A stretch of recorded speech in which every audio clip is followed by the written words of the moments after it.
Holy Robo Gordon Batman! Tiki here. And BlueDragonFive. And man, oh man, folks, I'm about halfway through with Batman, the Animated Series, Season 2. And you see, I've been going through it blind. I've been watching most, if not all, of these episodes for the first time. Whereas my dear friend Dragon, long since been a Batman expert, grew up with the show. Well, folks, let's just say he promised me something. Yeah, you see, folks, long ago I made a vow to educate Tiki in the ways of Batman the Animated Series, serving as his spirit guide to Gotham in a way. So, Tiki, we've now watched Heart of Steel Part 1. What do you think of it? It's fine. It's fine? It's fine. So, you thought it was fine? It's fine. I see. What have you done with the real Tiki? He's fine. That's convincing. I don't know.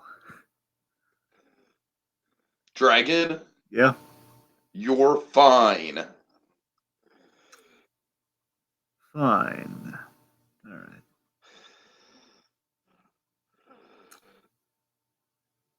What about Jurassic World? How's Jurassic World, Dragon, Tiki? you should ask me about Jurassic Park, Dragon, because you know the real Tiki thinks Jurassic World is fine. How is Jurassic Park, Tiki? It's fine! I knew it! Impostore! All right.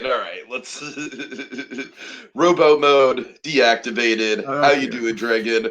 My Right. real thoughts on Animated Batcave. My real thoughts on Heart of Steel Part 1. Dragon, I gotta say, this is a really good setup episode. I mean, that's what it is. It is setup. It ends on a couple really intriguing cliffhangers. It is fun to just kind of see Batman in full on yes, Robin, this is artificial intelligence, I'm sorry, he's explaining it to Alfred, not Robin, but you know what I mean. Like it's just Batman in full on like tech mode, and it's pretty cool. It's kind of like a realm of the animated series you don't often see explored, the realm of technology and artificial intelligence. And Dragon, might I just say, your beloved James Gordon gets quite a role this episode. That he does. That he does. I mean, that's all I'll say. We'll get into the stuff as it happens. All right. So background Dragon.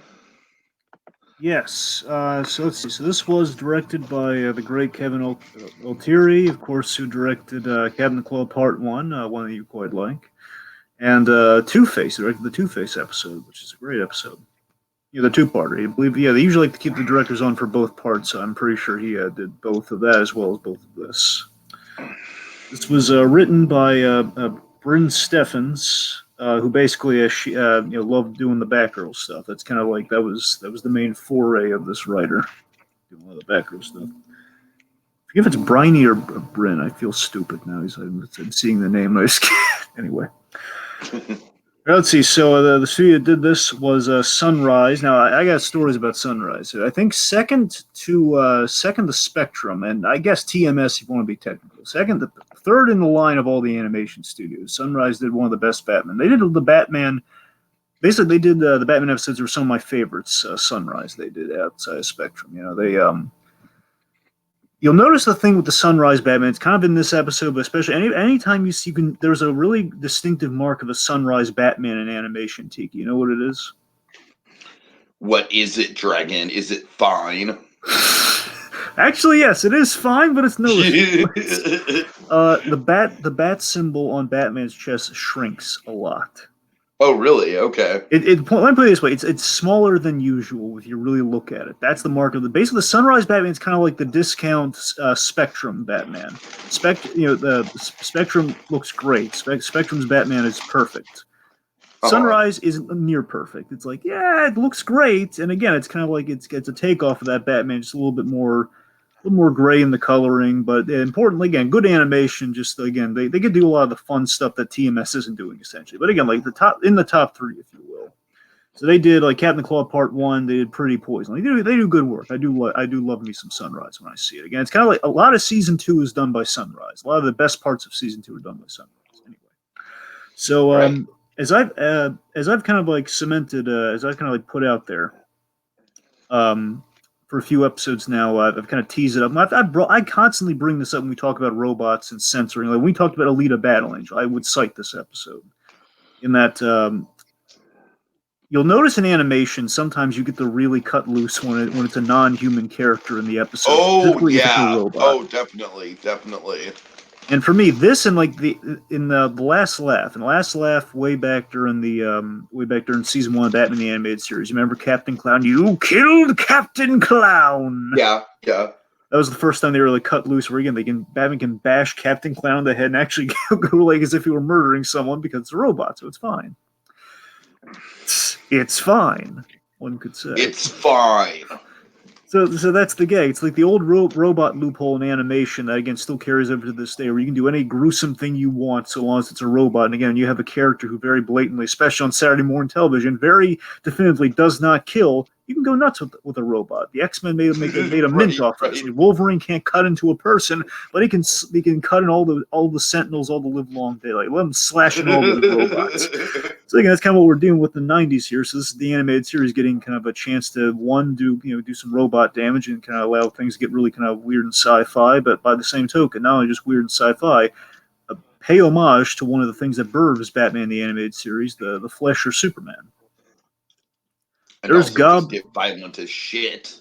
And there's gobs and gobs of flesher here with all the robot stuff, as I'm sure you could tell. Oh yeah, for sure. Last thing, big thing for the series here, we set up Batgirl for the first time. We kind of set up Barbara Gordon, which of course eventually will become Batgirl. Yeah, and I gotta tell you, Dragon, her first introduction here, is it the first time we ever see her? It's the very first time we've ever done anything in the animated series in the DCAU with Batgirl. In this case, Barbara Gordon. Well, I gotta tell you, one, I love how we don't just start her off as Batgirl. That's very refreshing. And two, I just honestly, the character of Barbara Gordon herself just feels like a nice, solid, fluid introduction. They definitely took a page out of the Harvey Dent book. We're going to introduce him for a few episodes so you kind of get used to him, you recognize him, and you get a feel for him. So when we do the big story, it's not coming out of left field. Sure. All right. Okay, all that said, let's break down episode 1. Part 1. Okay. So the very first moments of the episode have a very noir vibe to them as this mysterious blonde woman delivers a package to a security guard. What could it be, Dragon? Exactly. Well, of course, we have two guards are questioning if there's like a reward for this thing's return after he's a little gobsmacked by a beautiful Monroe-esque robot looking woman who's walking out the door. Case pops open. I love the build up and the timing of this too. Just like boom, just springs open. No ID.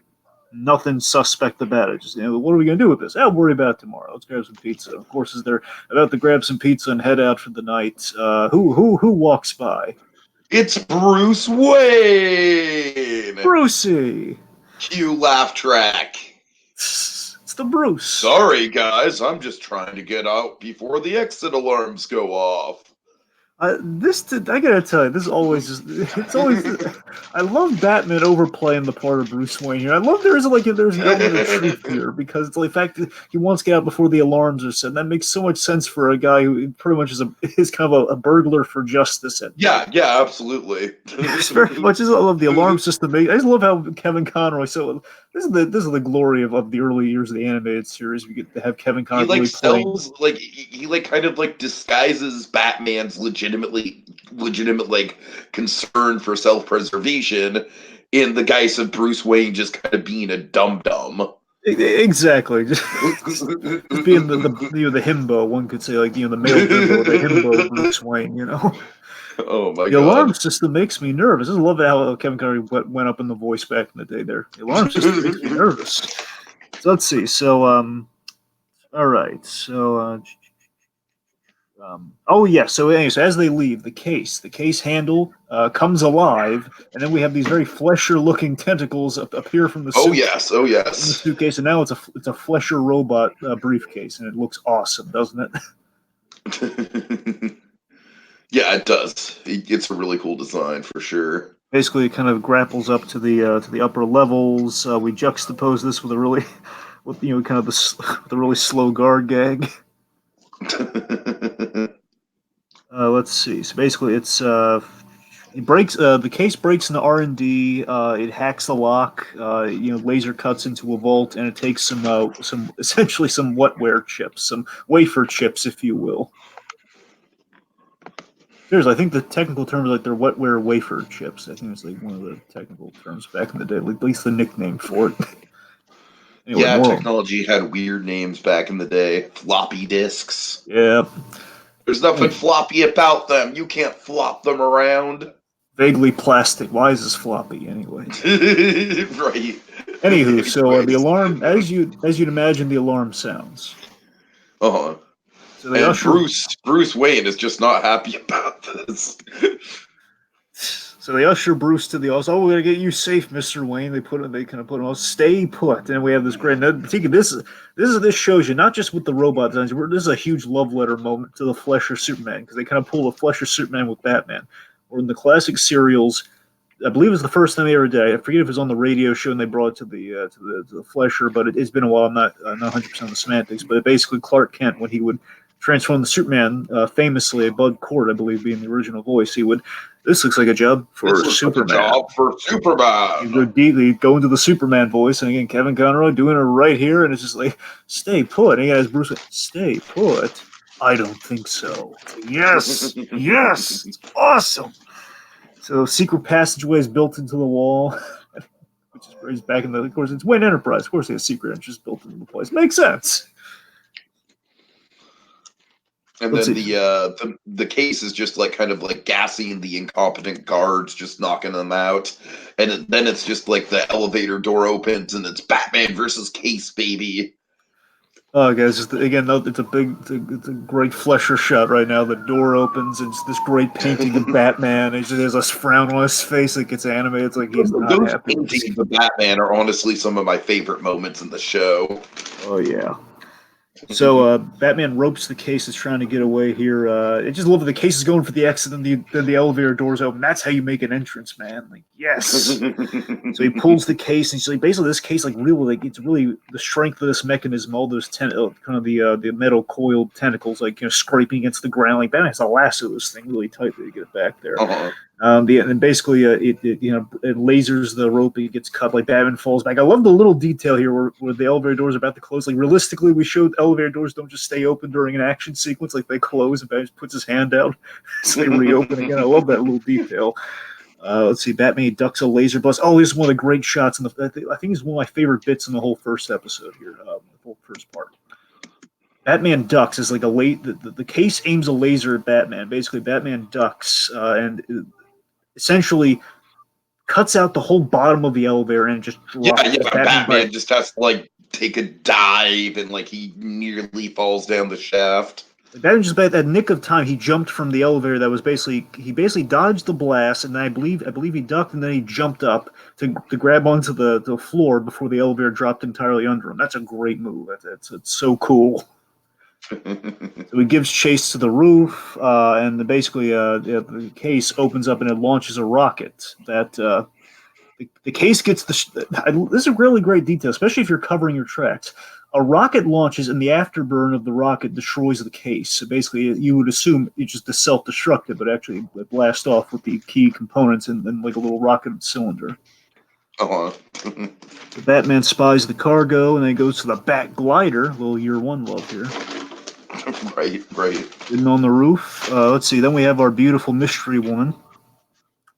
She's barefoot on the beach. She collects, kind of a little page of the Tarantino book.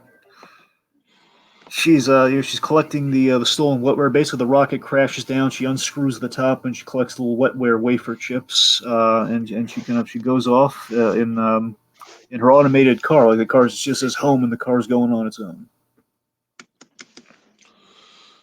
All right. Well, then she's pursued by Batman in the glider, and we have this. And this is a great chase scene, man. This is it's just kind of like classic Batman imagery, just like Batman going after this car along the cliffside. I think the cliffside setting kind of makes it. Very importantly, Batman can't quite get a good look at this woman because that's going to be very important later in our story. Let's get a look at her.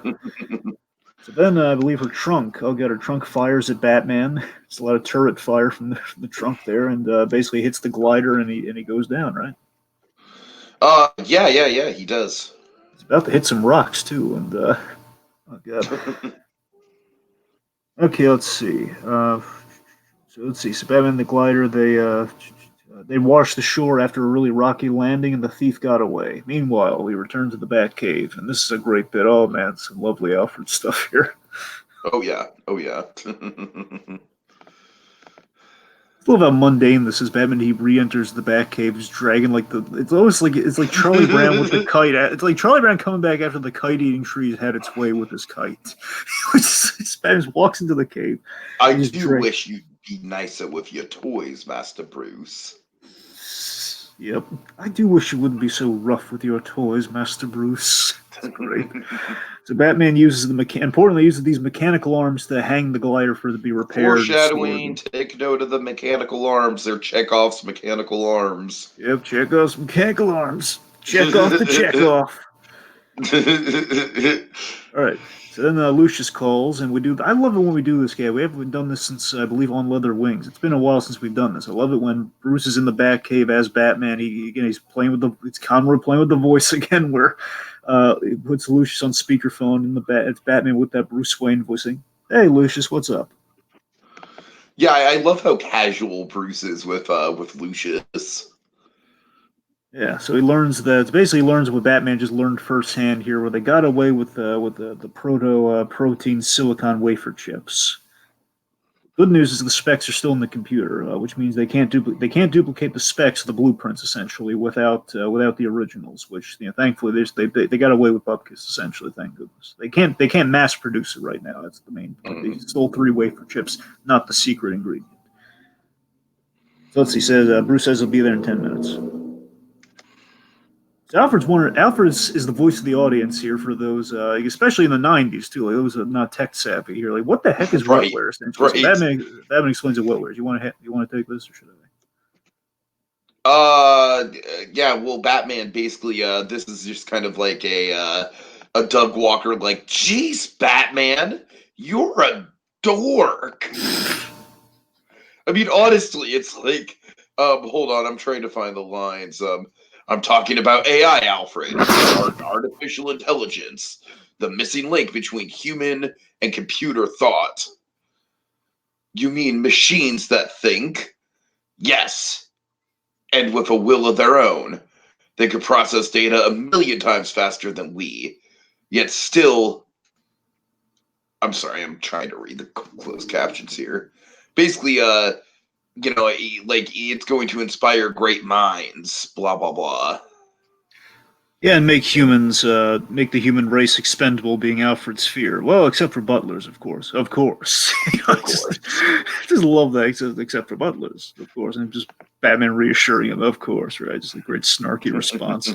I love while this is happening, Alfred. I love how old-fashioned Alfred is. He's using like an old rolling wheel to dry the mop as he's talking, as he's mopping up like the mess Batman made. Yes, it is great background animation. It's just like kind of like one of those principles of animation where it's better to have the character doing something than just floating heads talking. Yeah, but importantly, again, it proves the point of, again, like, maybe we've seen like the high technology and like the arms that are grabbing the glider, and we have something like very old fashioned with Alfred just using really old. Again, we're juxtaposing our points here visually, which is great. Yeah, for sure. Meanwhile, so Wayne Enterprises, Jim Gordon's with Lucius and then Bruce Wayne. Oh my God, Gordon is just going to steal this whole episode, Trek. Oh, one of my favorite bits is in this episode. We're gonna not of all time, but one of the great Gordon bits. I think I know what it is. Oh, you know what it is. All right, so basically we're getting some kind of course, classic scene here where again it's kind of Bruce Wayne by day, kind of interacting with Jim Gordon, which is always kind of nice. He's asking like, who do you think could sell this? Well, the only computer basically the only competition they have is Carl Rossum at Cybertron. Of Uh-huh. course, maybe I do have to wonder, maybe a little bit of a Transformers pun, perhaps, maybe a little bit of like all these. Cybertron, yeah, I was wondering that too. It's entirely because a little bit of competition within the animation, therefore Cybertron. I think it's a little bit of a right. anyway. Let's see. So Carl went into semi-seclusion after the loss of his daughter, which is going to be a big point in the next episode or so. So he's basically Callahan from Big Hero 6.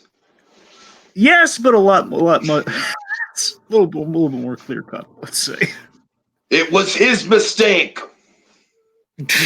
Anywho. Point being, Carl's their only competitions in seclusion since the loss of his daughter, and importantly, Carl Rossum taught Bruce everything he knows about electronics. And again, I like how we're kind of fulfilling the whole Bruce Wayne / Batman. Of course, traveled the world and learned everything about everything. Of course, he had another kind of spoke in the wheel there. We've seen how he's learned some martial arts in Night of the Ninja episode. We're gonna keep exploring little bits and pieces like that along the way in the animated series. Always nice to kind of get a few of those lines in there. I like. Yeah, for sure. All right, so let's see. So, let's see. So, Bruce offers to visit Rossum. Yeah. And then enter Barbara Gordon. Oh boy. Yep. So Barbara importantly bearing a teddy bear.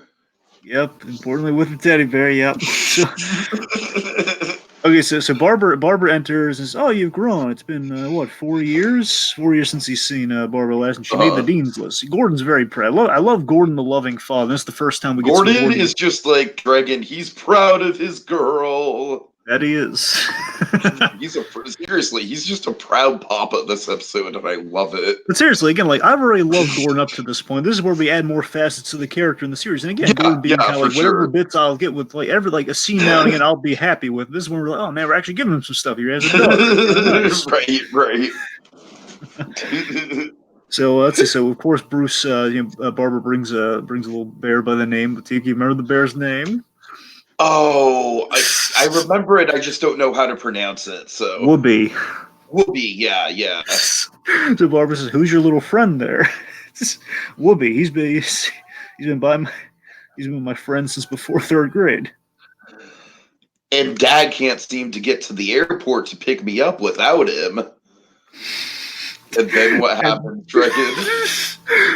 Gordon blushes and he says, "Yes, well, he knows the way better than I." And it's the most charming darn bit I've ever seen.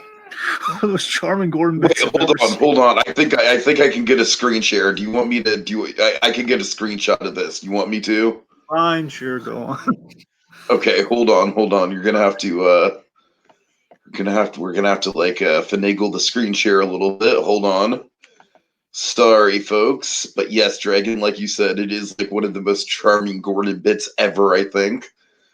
All right. One of the cutest things you've ever seen. So again, Jim brings this bear every time Barbara visits from school, and it's just he brings it here. Oh god! All right, you know what? I'm gonna hide the banner. I'm just gonna like rewind 10 seconds and just let the whole thing play out. All right. All right.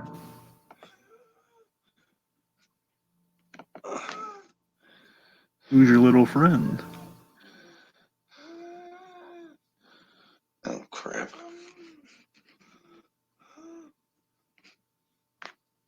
Okay, Dad can't seem to pick me up with the. Okay, here we go. He knows the way better than I. I just love how like that little bit. Hold on, I can play it one more time. It's like Dragon. Pay attention to just how Gordon like goes from flustered to proud in like a few seconds. You know what I mean? Like he starts out flustered, but then when he ruffles his jacket, it's like, yeah, that's right. I'm owning it. He knows the way better than I do. All right. Enough with that. Enough with the screen share. Here's the reason it's even already is it adorable. It's also like he's an endearing fatherly moment for Gordon. But here's why I love it even more years later. It's the fact that again, it's just when you really think about this scene again, you kind of play into the classic. And sometimes Bruce Wayne will have interactions with Jim Gordon, of course, knowing what Bruce Wayne does with his knights. It's just hysterical when you think that that Batman is seeing. Basically, so the scene continues here, and as Barbara leaves, Barbara leaves the scene. Jim and Barbara leave the scene there, and then Bruce is left holding the bear. And a second goes by, and Gordon goes back into the room, and he just Barbara forgot her bear, which obviously Gordon has more of an attachment towards than she even does. It's like, Barbara forgot her bear, just rubbish, because obviously, as we've established, Jim really cares about the bear. It's a symbol of his little girl. It's like, I forget the bear, and the fact that this is what I'm getting at here is the fact that Batman, the guy that has all these really. They're stopping crime in Gotham together. These two guys have this really great professional relationship. Just this one moment, just where he sees just Jim in such an adorable, cutesy moment here, which is Barbara got her bear. That's what cracks me up. The fact these guys these co-workers in Justice essentially is like, oh, Barbara forgot her. But seeing Jim in such like an adorable position, it's hysterical. It's the fact that Batman's getting to see a new side of Jim Gordon just hysterical to me. I don't know why. I just love it. Anyway. All right. So we arrive at Cybertron Industries. Also, we have the little greeter bot who's going to be very important as we get to the end of very important by the time we get to the next episode. I'll foreshadow that much. Little greeter bot here. He leads the way to Rossum. Of course, Carl Rossum. Tiki, tell me if this voice struck you as familiar. It definitely sounded familiar. So Carl Rossum is voiced by William Sanderson, or Bill Sanderson, depending on how familiar you want to go with things here. In other words, he was from Blade Runner, and this role is very much kind of based off that role from Blade Runner. Really? He was J.F. Sebastian from Blade Runner. Okay. Based on the big creator guy, the one who was friends with Baddie, the innocent guy who's befriended Daryl Hannah, that guy. Interesting. Point is, J.F. Sebastian, of course, the robot designer as well, was this kind of point being pivotal role in Blade Runner, and he is here too, and of course, playing a parody of that role in Carl Rossum. By the way, from what I understand, he's a completely original character to the animated series. By the way, he's no comics or anything, because Rossum is a pun on robots. Rossum is here's a little fun fact, Tiki. Rossum, the name, is a deep cut reference to an old play. It's the name of an old play from, I want to say, the 20s. That had the first ever reference to robots. Oh, really? So Rossum is connected to literally the first time the phrase robot was ever coined. Oh, that's crazy. Yeah, pretty neat. I thought Isaac Asimov coined the phrase robots. I guess he popularized the phrase robot. I mean, maybe he wrote that play. That's what I'm saying. I think it's a play is called Rossum, so that's the thing. I don't know if he. Not sure. I don't know. We're going way deep into sci-fi mythos here. Yeah, the point being, Rossum's like a cool little Easter egg. It's kind of the Anyway, so the point is, we meet Rossum. He's a friendly guy. He's a friendly mentor figure, it would seem. No, I mean, that's the thing. It's like there's nothing really shady about him. He kind of basically he's the Callahan that doesn't have the line of Tadashi made his choice. You know what I mean? It's the Callahan who actually cares. Because Rossum's a little misguided in what he's doing here, but he in no way is a villain here. I want to make that clear. Rossum is a good guy here, and again, he trained Batman in electronics unknowingly, so he did help in the great scheme of things here. He's a friendly mentor. He needs better security with my robot there. Oh, sorry. Anyways, the point is he's welcoming Bruce with open arms here, and he's saying if the wetware, he's asking if any wetware was sold to him recently, mentioning the previous robbery that happened because some wetware was stolen from him. He's basically kind of snuffing the guy, seeing if there's anything shady going on under Rossum, or as the consummate detective trying to see if Rossum's gone astray or such, Yeah. Can we talk about the cappuccino and the foot massage? Yes, cappuccino pleasantries, the best kind. Oh my god. I think the cappuccino is awesome with the little kind of Pee Wee Herman Rube Goldberg machine style coffee maker. I think the foot rub's a little invasive, Dragon. It pushes a button and the lamp turns into it produces the coffee, and you have this foot massaging foot rest. It does seem really I love the delivery of the actor. He's just nothing like a hot cappuccino and a foot massage.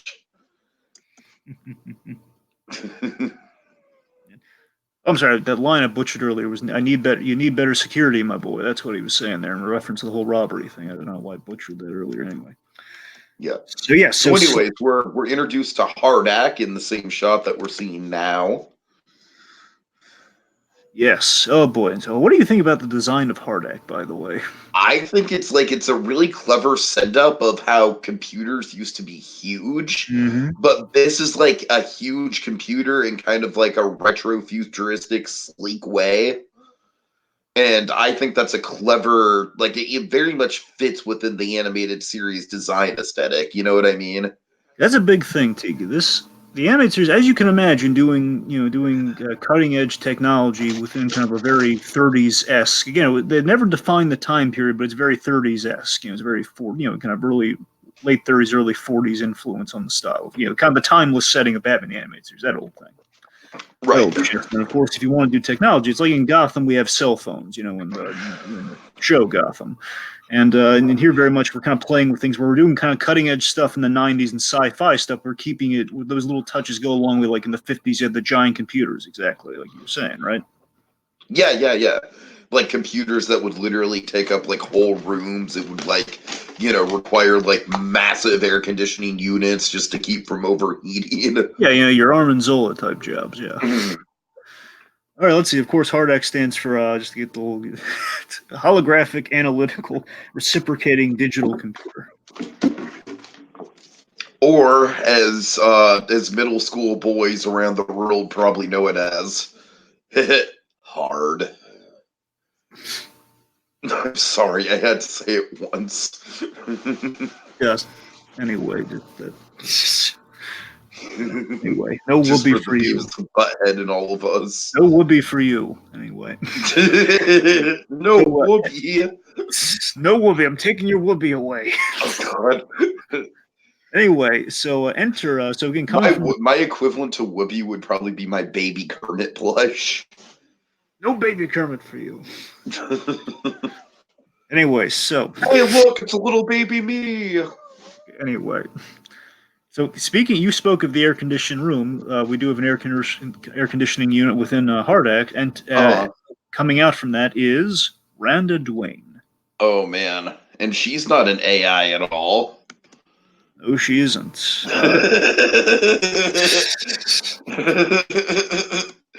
Oh God. Oh no, she is not. So she comes out of there, her hands are cold as ice, but she didn't come from the cold room though.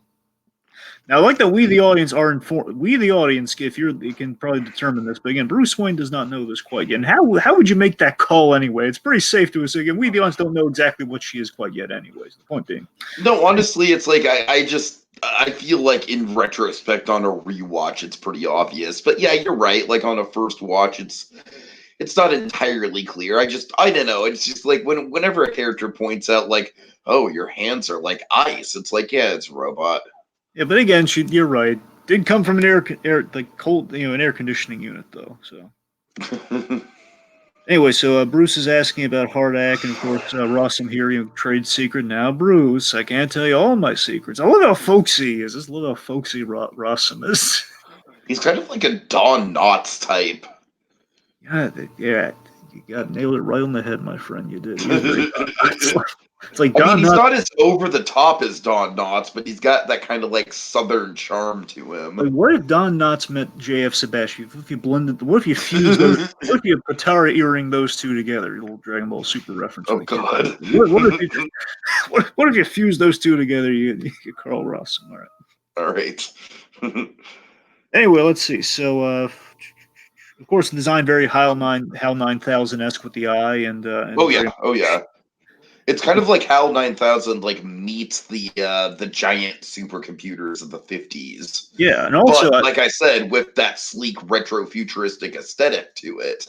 it's a solid Art Deco design on that 50s computer, man. It is. Yeah, yeah. It really is. And also, I love it's great. It also has like a permanent frown. If you look at the railing, below the HAL 9000, it's like it's a permanent frown with like teeth and everything. You really look at it, depending on how you look at it. And anywho, so and also I love the little detail, like he has these basically the kind of the I don't know if I call them the antenna, but like basically little transformer bits that essentially look like ears on top of the head. Look at the electricity kind of spurts from now and again, like you have like kind of the electricity cracking now and again. Nice little detail there. So we reveal that Hardak is creating a robot hand. So now we're starting to kind of cement okay, robots are being created by Hardak, presumably AI intelligence in robots, per the earlier setup in the episode. So Bruce, as this is happening behind him, Bruce is trying to charm details out of his lovely assistants. Maybe if I can't get you to give me some answers, Carl, maybe I can charm your lovely assistant. Of course, I love that Rossum knows. Like, well, you can try, but. She accepts this, and he says, "Oh, you can try, Bruce. I don't think you're gonna get any. I don't think you're gonna get that far with it." Of course, he knows something he doesn't there in the whole robot. And then we hard cut to a robot getting like, I don't know what's going on. Like it's getting like hard pressed or something. Well, that's what I was talking about. Yeah, basically, as he's making his offer there, we see a robot being created. So right. Well, we know which robot's being created, but we'll get to that later. Oh God. It's a fine robot dragon. That it is. So again, very foreboding menace underneath the scene as a full duplicate is made. Okay. So Dragon, I gotta get your reaction to this. What do you think of like fucking naked Terminator Gordon? God, he had to take it that way. But yeah, it's I don't know. I mean, making him like a Terminator is pretty cool, I gotta admit. But yeah, like pants would have been nice, but it's a robot. But like I said, it's like I feel like they really are homaging the Terminator with Gordon, and that is kind of badass in its own right. That it is. Right. Right. The point being, we set up the foreboding menace of a Robo Gordon in the making, essentially. But we'll get there when we get there. Holy Robo Gordon, Batman. Anyway, let's see. So Hardak tells Rhonda that he wants the design specs. Rhonda the voice of Hardak is just straight up like pretty much a like aping howl. You know what I mean? Yeah, it's Jeff Bennett. It's got that same kind of like calm but foreboding sort of like, you know, kind of like edgier seat. Like, oh, I don't know if he's like really soothing or if he wants to kill me. Very again, Jeff Bennett doing a really. Here's the thing though, it just sounds so. It sounds really. Oh yeah, that's right. I forgot it was Jeff Bennett. That's the cool thing. I'm glad you bring that up. Yeah, that's the really cool thing about it, though, Tiki. I love that it's like it's just Jeff Bennett really just kind of is exuding a HAL 9000, but again, it's like we're naturally produced by a man. You know, that's kind of the cool factor. Yeah, it's like, you know, not just kind of electronically, you know, constructed from the beginning. Essentially, it's kind of right. Anyway. So that's his point, is he instructs Rhonda to steal the design specs. She plans on seducing them from Bruce tomorrow night. The next duplicate is ready, which, of course, we set up with there. And, of course, we reveal the hair of the same woman from earlier. That's when she takes off her. That was kind of a cool reveal, too. Batman, another reason, because it would have been really ridiculous if Batman couldn't put two and two together if he saw the hair and everything. But, okay, we reveal that. Yeah. Right. Love that. All right, let's see. Also, a little fun fact: she's modeled after Marilyn Monroe, specifically, and of course, famously, one of the few things Bob Kane can cop to is that Vicky Vale was inspired by Marilyn Monroe, who Bob Kane very much he very much tout up. I slept with Marilyn Monroe. Oh no! Oh, Bob Kane. Yeah, it's take what you. Oh, you rascal!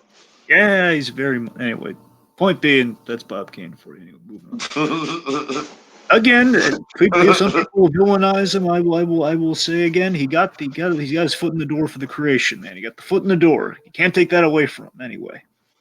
All right. Moving on. So let's see. So it's late night. Fucking adorable shot of Gordon sitting reading a newspaper with Wubby sitting on the couch with him.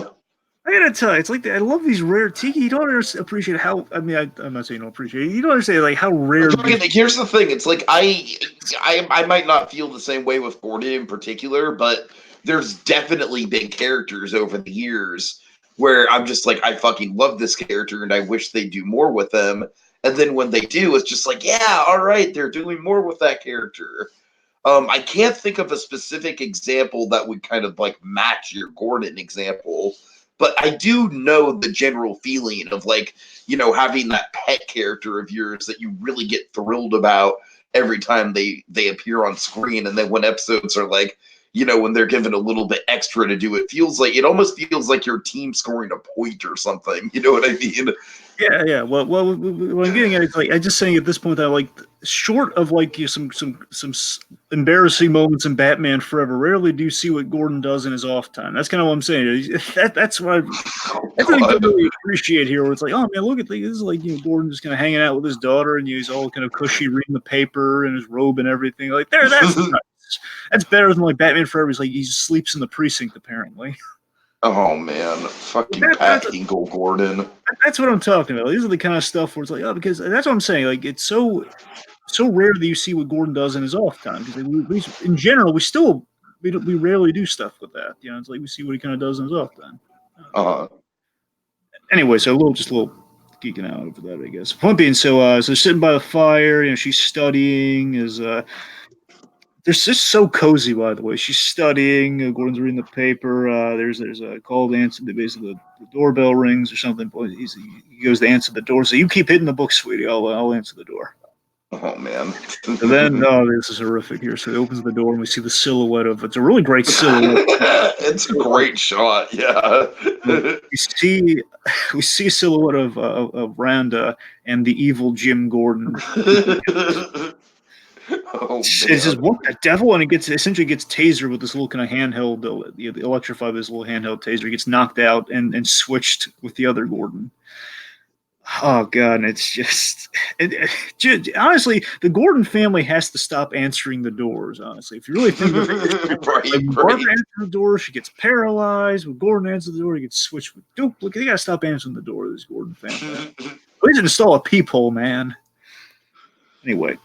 So poor Jim Gordon, he's been switched out with a duplicate, and Barbara says, "Oh, I heard a sound. Are you okay?" And she's asking if he's okay, and then I'm fine. Of course, she feels his hands like they're really cold, and he just splits her hands away from his just really callously, and he says, "I'm fine." And then he swats Whoopi away, right out of the spice. That is it, man. That is I love how well set up that is. It's like we know shit is going down. Yes, he just swats Whoopi out of his chair, and it's like an impostore right there. Right.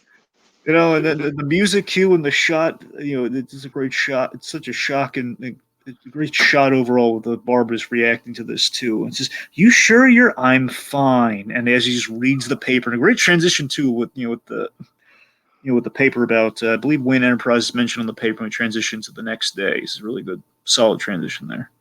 Right. All right. So let's see. You got Lucius and Bruce.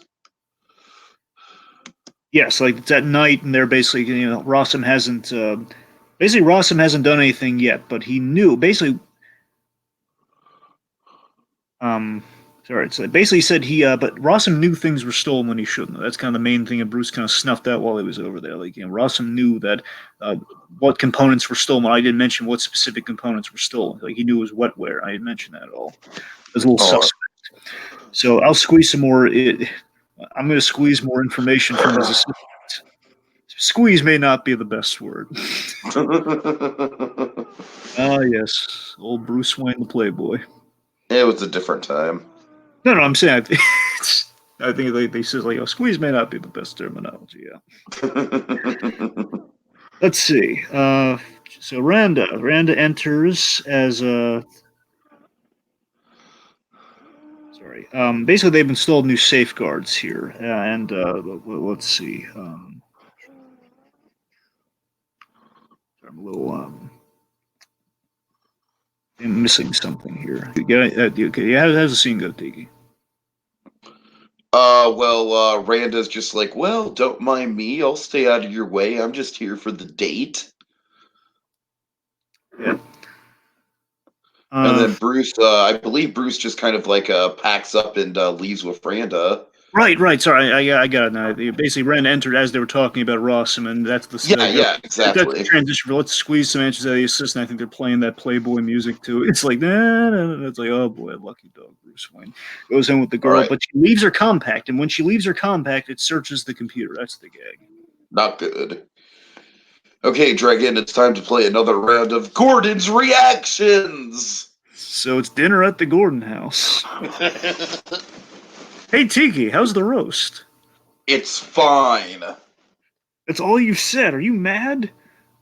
No, I'm fine. Snow your, I'm fine. Let me guess.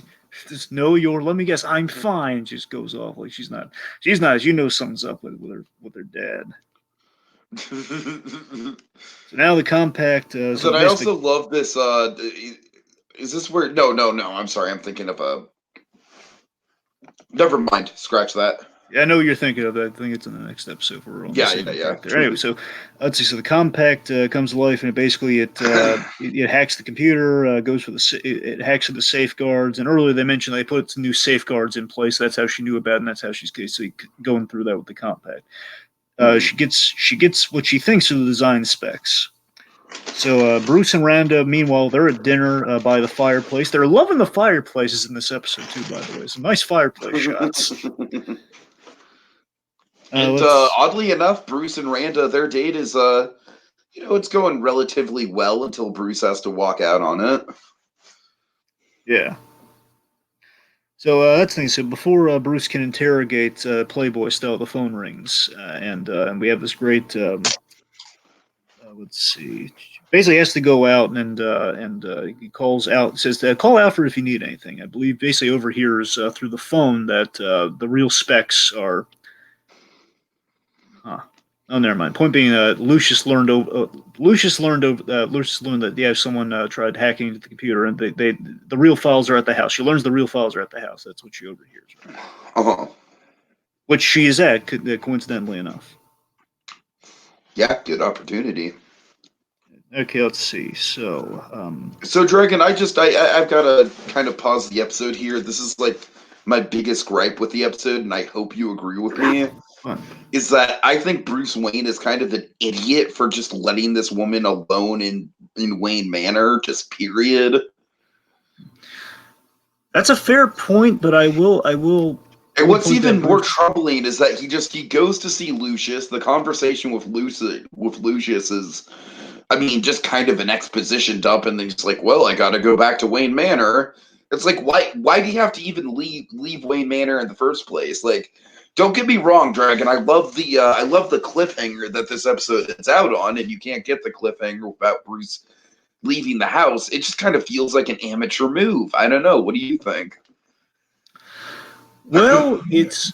I mean, yeah, remember, Bruce is ordinary kind of modus operandi. He always ditches the dates that to do his stuff, and of course, I think that might just be systematic, something he just constantly does. In this case, he kind of bit him in the end. It's like, yeah, you left the girl alone. Of course, the girl's now she's kind of she's working against you, and again, he doesn't.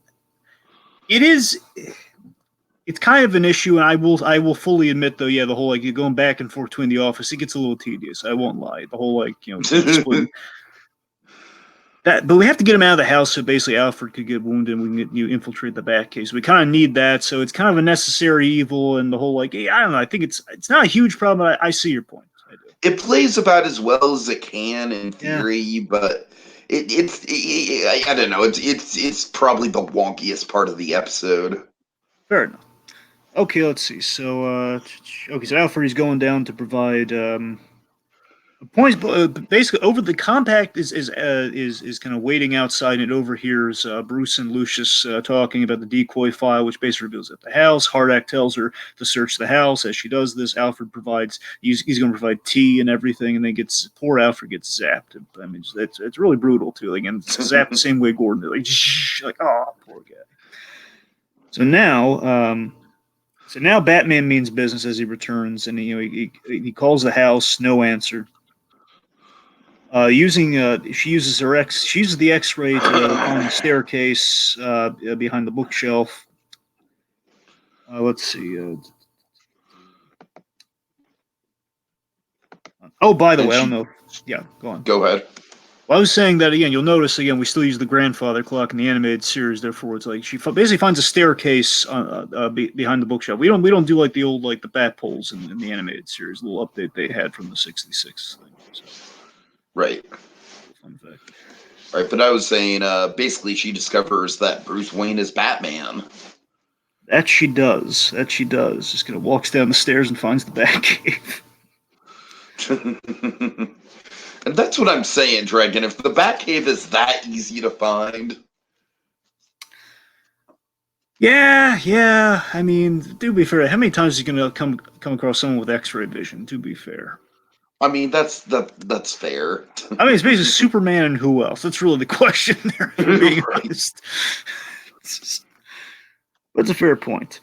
All right, let's see. So that I guess that's kind of the necessary evil of the whole premise too. Like Batman has to be you have to outsmart Batman with robots, and it's like, yeah, well, I mean, it's AI, it's artificial intelligence, therefore they could kind of get there, but you have to do it, I guess. Yeah.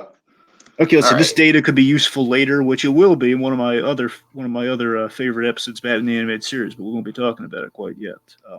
Ooh, Let's foreshadowing. see. So Batman races home. Hardak has hacked the Bat computer as Rhonda leaves. Batman finds Alfred knocked out. Uh, I and love how instantly forgiving Bruce is of Alfred. He's just like, Alfred's just like, I'm sorry, sir. I must have dozed off. I don't know how.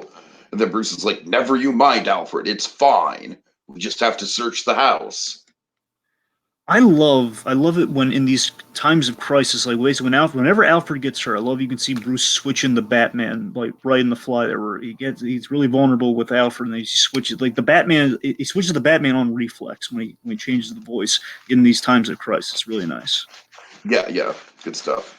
All right. So let's see. So Alfred assumes that she left. I assume nothing at this point. Batman knows that something's up. He's suited up. He's in the cave, and as he asks the computer to scan, all chaos breaks out. The computer begins to attack This is a Batman. really scary computer virus, man. It is like Hardak is, I believe, forget Hardak's the voice in the Batcave or something, but it's like basically the suspending arms from earlier that kind of hang the glider. They basically grab Batman by the arms. It's a really great. You're right. It's a really great glider. It suspends Batman up. Ah! It's like, oh god, what's gonna happen? So what I love about this, Dragon, just to kind of like round out my final thoughts on the episode, is I love me a good two-parter with multiple cliffhangers. That's honestly one of the reasons why the second Pirates of the Caribbean movie is my favorite Pirates movie, is because that movie doesn't just end with one cliffhanger. It ends with like 3 or 4 cliffhangers. And none of those cliffhangers were really brought to fruition in the third movie, but hey, it didn't make it any less exciting in the moment. But this has no less than 3 cliffhangers in it because, of course, it has Hardak knowing that Bruce Wayne is Batman. It has the direct cliffhanger of Bruce Wayne, Batman, like suspended by the arms. Like, oh my God, like that's like the literal, like physical cliffhanger. And then I love how in the background, totally unresolved, is just evil Robo Gordon just running around. So those are some solid story threads leading into part 2, my friend. For me, this is an example of an all setup episode. That's not a bad thing at all. It's we do a lot of fun stuff here. Basically, we're setting this episode is really setting the stage. But you're right, we do have some really great things like the Gordon stories. I think is kind of the Gordon story and the cliffhanger at the very end. I think are kind of the big standouts of the episode for sure. We have some cool action. Basically, this is an example of we set the Flesher and the sci-fi tone very well this episode. Where I think, let me put it this way: Heart of Steel as a whole, and you'll see this is definitely reliant on the second part for a complete story. It is, and that's the thing. Is some episodes of the animated series are very much it's kind of a 1-2 punch where you kind of need it. Some episodes in regard to the 2 parts. Two-Face, each part stands on its own. Each part's like, okay, there's kind of 2 full episodes. Robin's Reckoning, if I'm being honest, part 1's all you need. Part 2 is just more of the finish for it. It helps I me. hear you on that. But this one, you kind of need both parts to fully get where you're going with, because obviously there's some hanging fruits, and it's not exactly the like Robin's Reckoning, of course, won an Emmy for part 1. This one, I don't think you're getting the Emmy on part 1 for this one. But again, it's a solid episode. Don't get me wrong. Again, it's kind of like it's the setup episode. And it's also kind of a fun, kind of reflective look at where we were heading in the '90s. Kind of meeting the timeless setting. Again, it's kind of where this is the first time we're doing that in the animated series. Just seeing like Yeah, it's an speculating on where. interesting like kind of time capsule of retrofuturism in the 90s. Yeah, and again, like it doesn't feel dated because again, the show was never quite had a date, so it's like it's kind of Right, commenting on right. it's kind of commenting where we thought we were going, but it kind of has that safety net. Well, again, it's like futurism by the Art Deco standard, so we can go places with that. So in the end, it brings about some interesting ideas, and I think we're going to see it kind of fully come to fruition in the next part. So, all right, Okay. All right.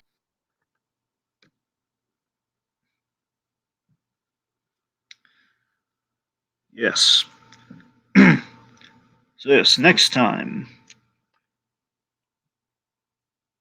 Well, folks, I mean, again, I can't tell you that.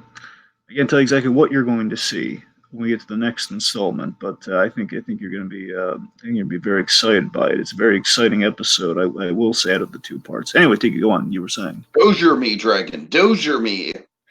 duplicate danger, a Batgirl in the making, Robo Gordon.